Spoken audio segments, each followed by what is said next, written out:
श्री रामाय नमः। कोई प्रश्न है क्या?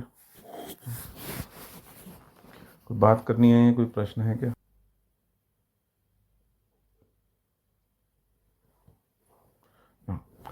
कोई और किसी विषय में प्रश्न है, शंका है, या कोई और बात, कोई बाधा पड़ती है भजन में, या कोई और बात है, कोई व्यवहारिक कोई कठिनाई है तो बात बताओ। कोई प्रश्न है तो।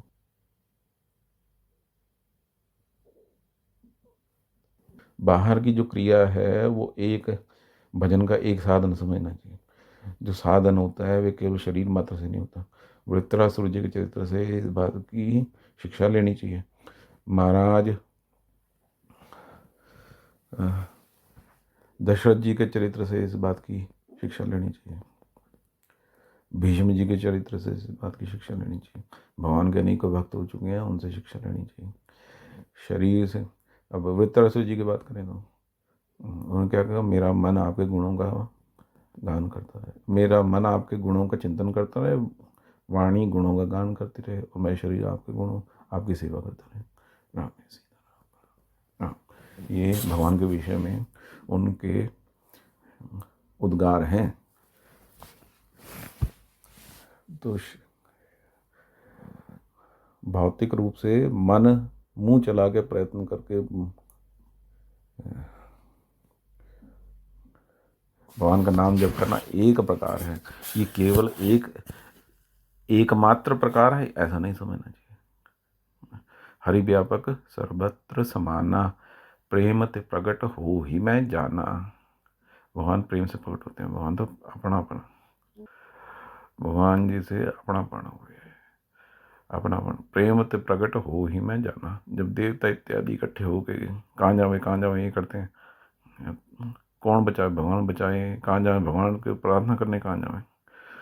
तो देवताओं का समुदाय जब इकट्ठा हो गया होता है तब उन देवताओं के समुदाय में भगवान शिव भी होते हैं। अब भगवान शिव गुरु के रूप में हैं, गुरु के जैसे ही पहले भी कृपा करते हैं, अभी भी कृपा करते हैं। तो उन्होंने उस समय भी कहा देवताओं को, हरि व्यापक सर्वत्र समाना, प्रेम ते प्रगट हो ही मैं जाना। भगवान सब जगह विराजमान हैं। कैसे प्रकट होते हैं? प्रेम से प्रकट होते हैं। और इसमें महाराज प्रहलाद जी महाराज का भी पूर्व चरित्र अनुकरणीय है।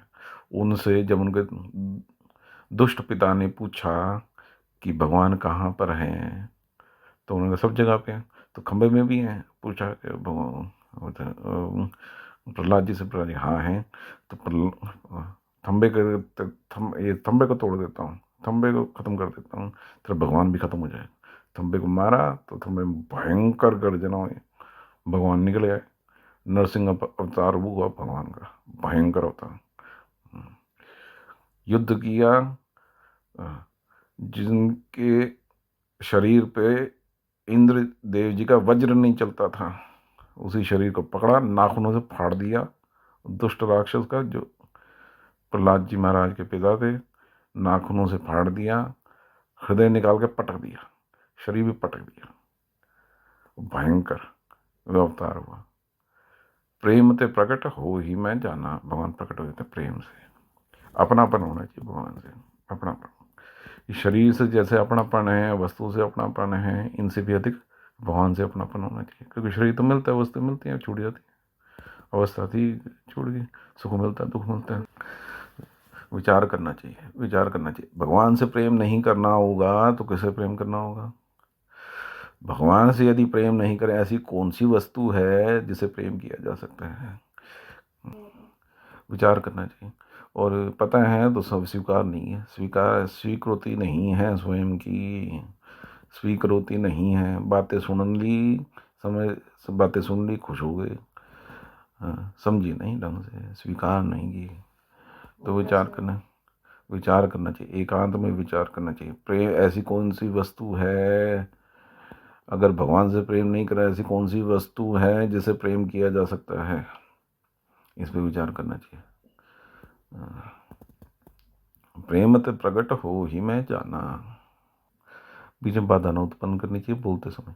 तो प्रेम से प्रेम ते प्रकट हो ही मैं जाना, तो ये भगवान शिव ने कहा था देवताओं को। देवताओं ने प्रार्थना की थी, और किस प्रकार की प्रार्थना है उसे विचार करना चाहिए। जानिए भगति न पूजा, मन बच क्रम बानी, छोड़ी छाड़ी से आनी, शरण सकल सुर जूथा। बड़ी कारुणिक प्रार्थना है देवताओं की। अपने हृदय की बात खोल के भगवान को बता देते हैं। मन बच क्रम बाणी, मन से, विचार, बातों से, मुख से, कर्मों से, मन बच क्रम बाणी, छाड़ी सयानी, सारी सयानी बातें। हमारा कोई सयानापन कोई नहीं, हम तो आपकी शरण होते हैं। जानिए भक्ति न पूजा, हम ना तो भक्ति जानते हैं ना पूजा जानते हैं।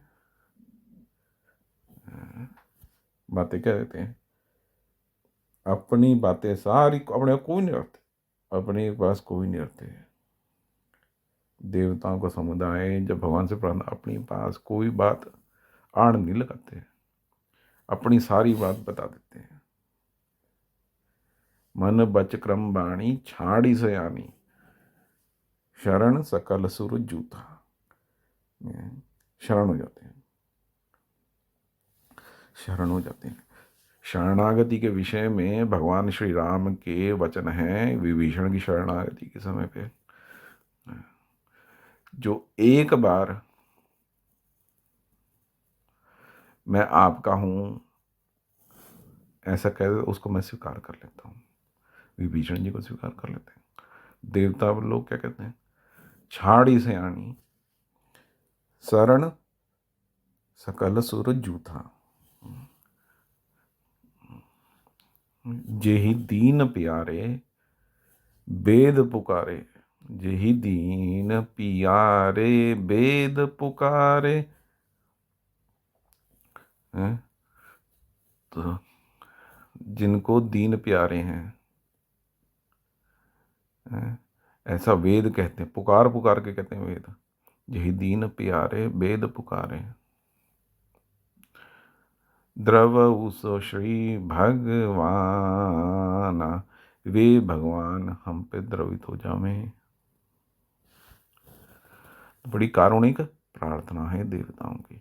अपनी आड़ नहीं लगाते कोई देवता, वहां पे आर्त भाव से भगवान से याचना करते हैं, अपनी कोई आड़ नहीं लगाते। अपनी कोई सियाने नहीं, कैसे कैसे वस्त्र पहने हुए, कैसे कैसे उनकी शक्तियाँ हैं, कैसा पद मिला हुआ है, कैसे भोग को, कुछ नहीं लेना देना, अपने को छोड़ देते हैं।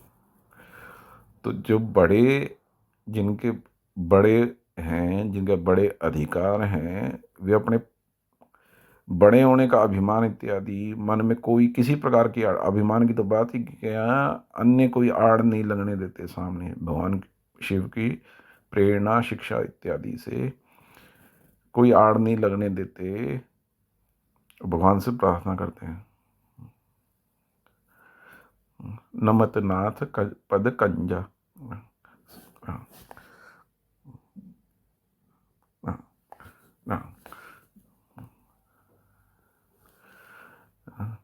परम भयातुर नमत नाथ पद कंजा, मुनि सिद्ध सकल सुर, परम भयातुर नमत नाथ पद कंजा। मुनि सिद्ध और देवता, हम परम भयाकुल, भयंकर रूप से डरे हुए हैं। नमत नाथ पद कंजा, हे स्वामी आपके चरणों में हम अपना शीश झुकाते हैं। नमत नाथ पद कंजा, हम आपको प्रणाम, आपके चरण कमलों में प्रणाम करते हैं। जानी सभय सुर भूमि सुनी, जानी सभय सुर भूमि सुनी। तो उनकी जो बात होती है, वचन समेत स्नेह गगन गिरा गंभीर भई, हरनि शोक संदेह, राम राम राम राम राम सीता राम। हाँ, तो जो उनके ये जो वचन होते हैं, जो उनकी प्रार्थना होती है, सुन करके गगन गिरा गंभीर भई, भयंकर गर्जना होती है, आकाशवाणी होती है, भगवान प्रसन्न हो जाते हैं उन पे, और उनको उनका दुख हरने वाली वाणी आकाशवाणी होती है, उनका शोक हरने वाली वाणी होती है कि मैं आऊँगा, मैं राम के रूप में, राम अवतार होगा, भगवान राम होंगे, मैं राम अवतार होगा और आपके दुखों से आपको छुटकारा मिलेगा। तो भगवान राम जी का अवतार होता है। भगवान राम जो व्यक्त अव्यक्त दोनों ही हैं, वे अव्यक्त रूप में जो पहले थे, वे व्यक्त रूप में राम अवतार के समय भगवान राम अपना अवतार लेते हैं। उनकी जगत मोहिनी जगदम्बा हमारी माता सीता, जो भगवान जी की माया हैं, वे सीता के रूप में प्रकट होते हैं। उनकी शक्ति हैं, राम जी की शक्ति है। वे जो अजन्मा ब्रह्म है, वे अजन्मा ब्रह्म अपनी शक्ति के साथ अवतार लेते हैं। वे अजन्मा ब्रह्म ही भगवान राम के रूप में होते हैं, और उनकी शक्ति जगदम्बा सीता के रूप में अवतार लेती हैं। तो, तो अपनी आड़ नहीं लगानी चाहिए। प्रेम की प्राप्ति भगवान की कृपा से होती है। भगवान सब पे कृपा करते हैं, और प्रेम प्राप्ति में अपनी आड़ नहीं लगानी चाहिए, इस पर विचार करना चाहिए। यदि भगवान से प्रेम नहीं करना होगा तो ऐसी कौन सी वस्तु, पदार्थ, व्यक्ति, संबंध है जिससे प्रेम करना चाहिए? ऐसी कोई और वस्तु है? तो विचार करने पे ये समझ आ जानी चाहिए कि ऐसी कोई वस्तु है ही नहीं जिससे प्रेम किया जा सके, अगर भगवान से प्रेम नहीं किया गया है तो।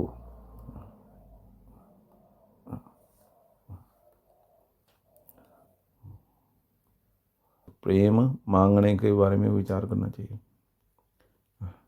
इस विषय में माता पार्वती और भगवान शिव ने बड़ी कृपा किया। हमारे सामने रामचरित्र जैसा ग्रंथ हमारे को उपलब्ध करा दिया, प्रकट करवा दिया। तो ये बात है, भगवान शिव के चरित्र से शिक्षा लेनी चाहिए।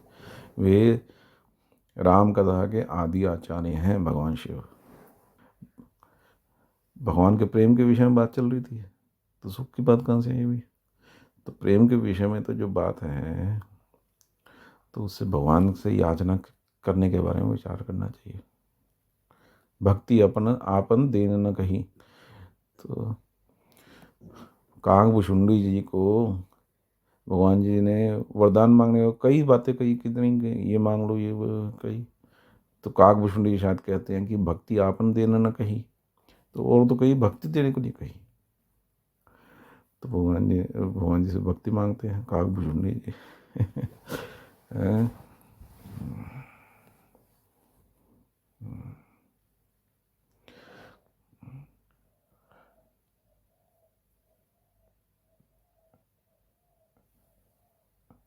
इस विषय में मेरे को रामचरितमानस जी का एक प्रसंग भी याद आ रहा है, जिसमें उन्होंने कहा था कि भगवान शिव की प्रसन्नता के बिना भक्ति नहीं मिलती भगवान की। ऐसा भी कहीं पे मेरे पढ़ा हुआ है, कुछ स्मरण आ रहा है।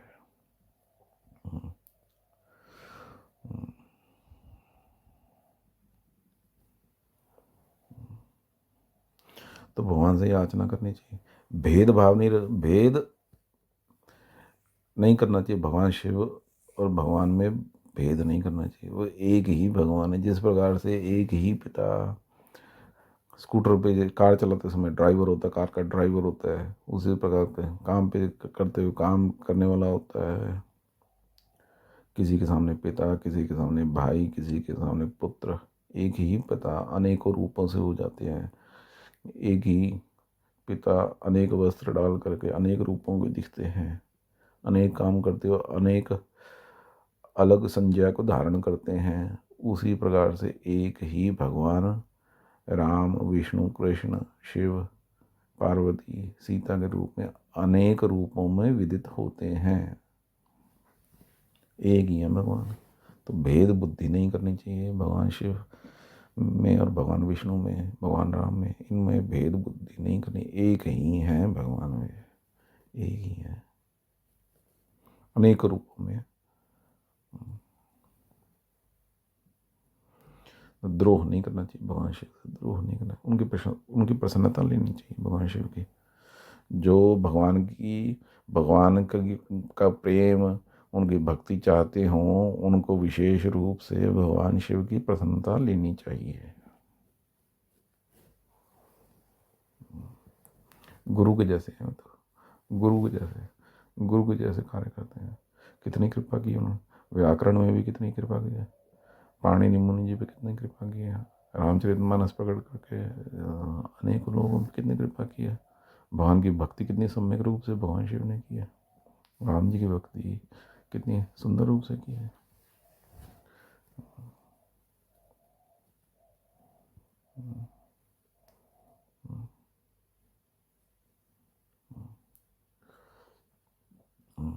तो अब क्या प्रश्न था उसके बाद, सुख की क्या बात थी, क्या प्रश्न था?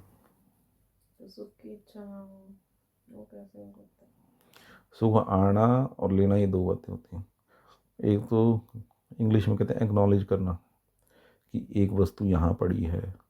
जैसे किसी बालक को कल्पना की जाए कि दो बालक हैं, तो एक बालक को तो कार पसंद है, एक बालक को कार नहीं पसंद, पर कुछ और खिलौना पसंद है, तो कुछ कुछ गुड्डा पसंद है। तो जिस प्रकार से दो अलग अलग बालक हों, वे एक बालक कार को सुख के रूप में स्वीकार करता है, और वही बालक गुड्डे के रूप, गुड्डा वहाँ पड़ा है तो वो जानता तो है कि गुड्डा वहाँ पे है, पर उसमें उसकी सुख बुद्धि नहीं है। उसकी सुख बुद्धि किसमें, कार में है, उसका प्रेम कार में है, उसकी सुख बुद्धि कार में है। और उसी के विपरीत तो दूसरे की है कि कार को तो वो समझता है कि कार है, वो छू भी लेता है, तो उसकी सुख बुद्धि जो है गुड्डे में है। आगमा पाइनो अनित्या, ये आने जाने वाले हैं। तो इसी प्रकार से सुख मिलता है, बिछड़ने छूट जाता है, अथवा बुद्धि के अनुसार कभी छूट जाती है वस्तु, अथवा बुद्धि बदल जाती है तो छूट जाती है वस्तु। सुख लेना आना अलग बात है, सुख लेना अलग बात है, सुख होना अथवा उसकी एक्नॉलेज करना कि ये है तो वो अलग बात है। अपने कार्य करने के, अपने कार्य करने में विचार रखना चाहिए, कार्य किस प्रकार से ढंग से करने चाहिए। सुख आता है तो सुख का समय है तो ले लिया, अथवा नहीं भी लिया, पर एक्नॉलेज किया कि ये है, सो ये मीठी वस्तु है। जैसे चीनी है तो चीनी मीठी है, अब वो मुंह में रखी तो मीठी, जिसको चीनी नहीं पसंद उसको मीठी लगती है, जिसको चीनी पसंद है उसको मीठी मीठी लगने में तो अंतर कोई नहीं है, मीठी तो दोनों को लगती है।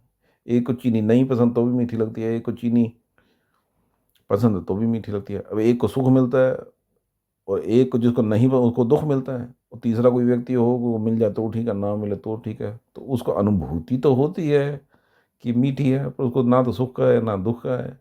और जिसको नहीं पसंद उसको दुख की अनुभूति होती है, और जिसको पसंद है उसको सुख की अनुभूति होती है, अगर उसकी इच्छा है, इनकी दोनों की। तो ये जो इच्छा है, एक को इच्छा की तो सुख ले लिया, इच्छा की तो दुख ले लिया। और जिसने इच्छा ही नहीं की, जिसको कुछ पड़ी नहीं है चीनी की, तो उसको पता तो लगा कि चीनी मीठी है, पर उसको ना तो सुख की है ना दुख की है, क्योंकि उसकी इच्छा ही कोई नहीं है, उसको बस पता लगा कि ये सुख है, ये चीनी इस प्रकार की है, खा लिया तो ये बात है। मेरे विचार में इस चक्कर में पड़ना ही नहीं चाहिए।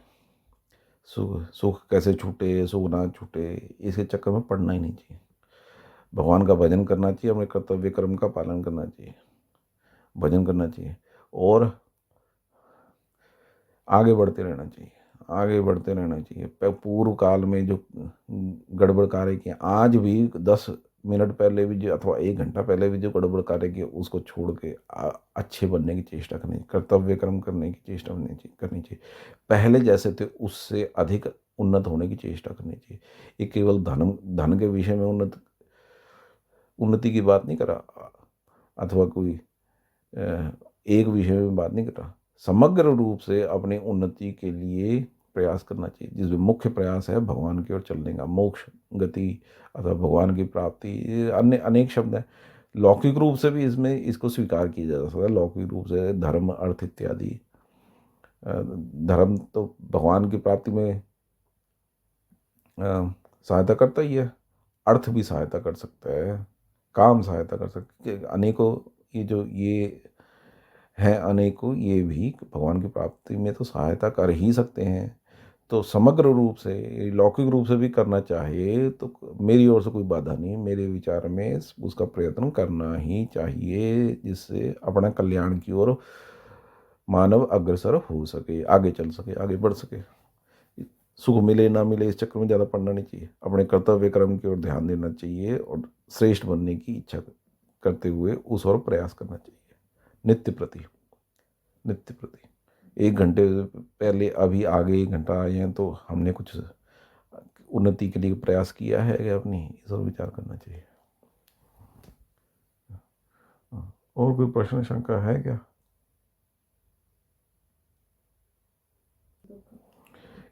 इस विषय में कुछ मैंने पहले ही कहा, इस चक्कर में ज़्यादा पढ़ना ही नहीं चाहिए।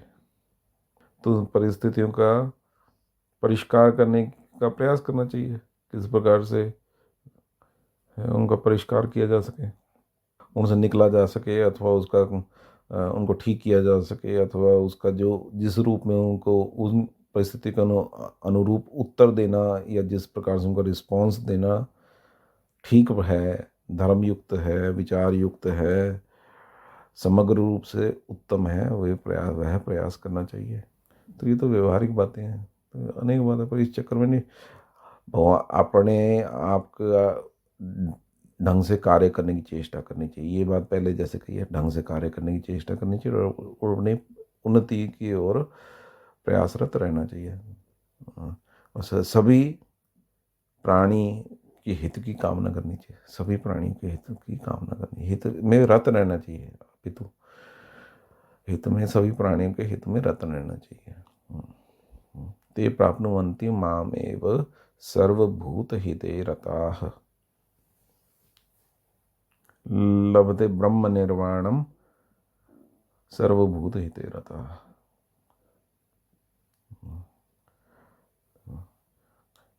ते प्राप्नुवन्ति माम एव, भगवान श्री कृष्ण का कथन है, गीता जी में आता है, वे प्राणी मुझको ही, अर्थात केवल मुझे को ही प्राप्त होते हैं।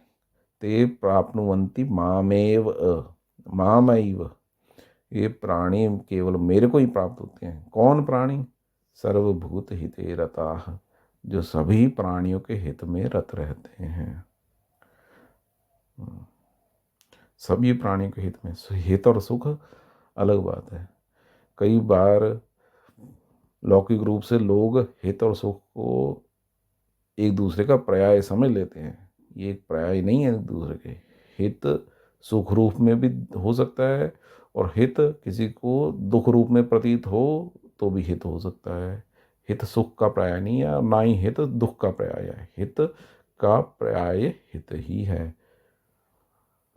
जो उसके कल्याण की ओर उसको अग्रसर कर सके, उसको हितकारी समझना चाहिए। जो किसी प्राणी को उसके कल्याण की ओर अग्रसर कर सके, उसको उसके प्राणी के लिए हितकारी समझना चाहिए। वह सुख रूप से भी दिखता हो सकता है अथवा अनुभवगम्य हो सकता है, वह दुख रूप से भी अनुभवगम्य हो सकता है। कोई प्रश्न शंका है, कोई बाधा पड़ती है भगवान के भजन में, तो क्या कोई और बात है तो पता नहीं।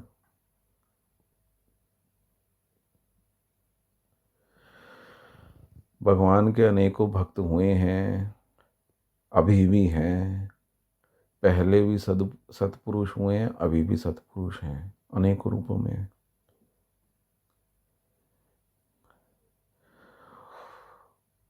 उनके चरित्र से, उनकी शिक्षाओं से शिक्षा ग्रहण करनी चाहिए।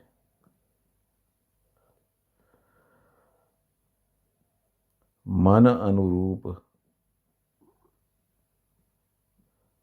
मन के अनुसार चल के करने वाला, सारे काम मन के अनुरूप करने वाला पतन पतन की ओर अग्रसर होता है, पतन होता है, ऐसा ही समझ लेना चाहिए। उसका पतन होना ही चाहिए।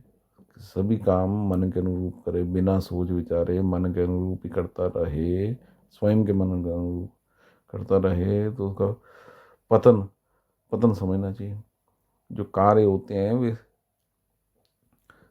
सोच समझ के धर्म अनुरूप लौकिक व्यवहार में इत्यादि कई और विचार का, नीति का पालन कर, धर्म का पालन करते हुए सत्पुरुषों ने जिस जिस को प्रमाणित किया है, जिस मार्ग से सत्पुरुष चले हैं, उसका अनुकरण करना चाहिए।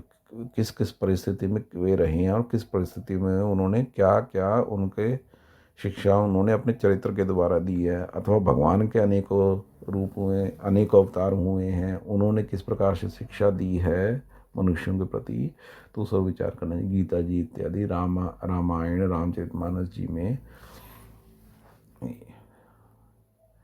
जो कई बातें आई हैं, कई विषयों का जिसमें वर्णन है, प्रत्यक्ष तथा अप्रत्यक्ष रूप से उससे शिक्षा ग्रहण करके जीवन को उन्नति की ओर अग्रसर करना चाहिए और सभी प्राणियों के प्रति हितकारी भाव होना चाहिए। हाँ, हाँ। मैंने अपनी ओर से कुछ अच्छी बातें कहने की चेष्टाएं की हैं। हो सकता है मैंने गलतियां भी की हों। अच्छी बातें जो होंगी वे बड़ों की होंगी, भगवान, सत्पुरुषों, सदग्रंथों इत्यादि बड़ों की होंगी। जो गलतियां होंगी सारी की सारी मेरी होंगी। अच्छी बातों को ही ग्रहण करना चाहिए, गलत बातों को छोड़ देना चाहिए। राम राम।